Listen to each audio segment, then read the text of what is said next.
aise usinilete, hiyo ni mali yangu manze. Usilete kompe kwanza kwa deni yangu manze.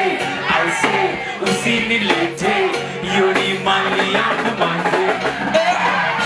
Give it up for babies to the ladies and gentlemen. Nitakushikia microphone. Hawa kwa sherehe hawa. Mbona mnapenda sherehe hivi? Simkae kwa nyumba hata Easter kidogo. Aya, sikizeni hapa. Ai, ati Anji.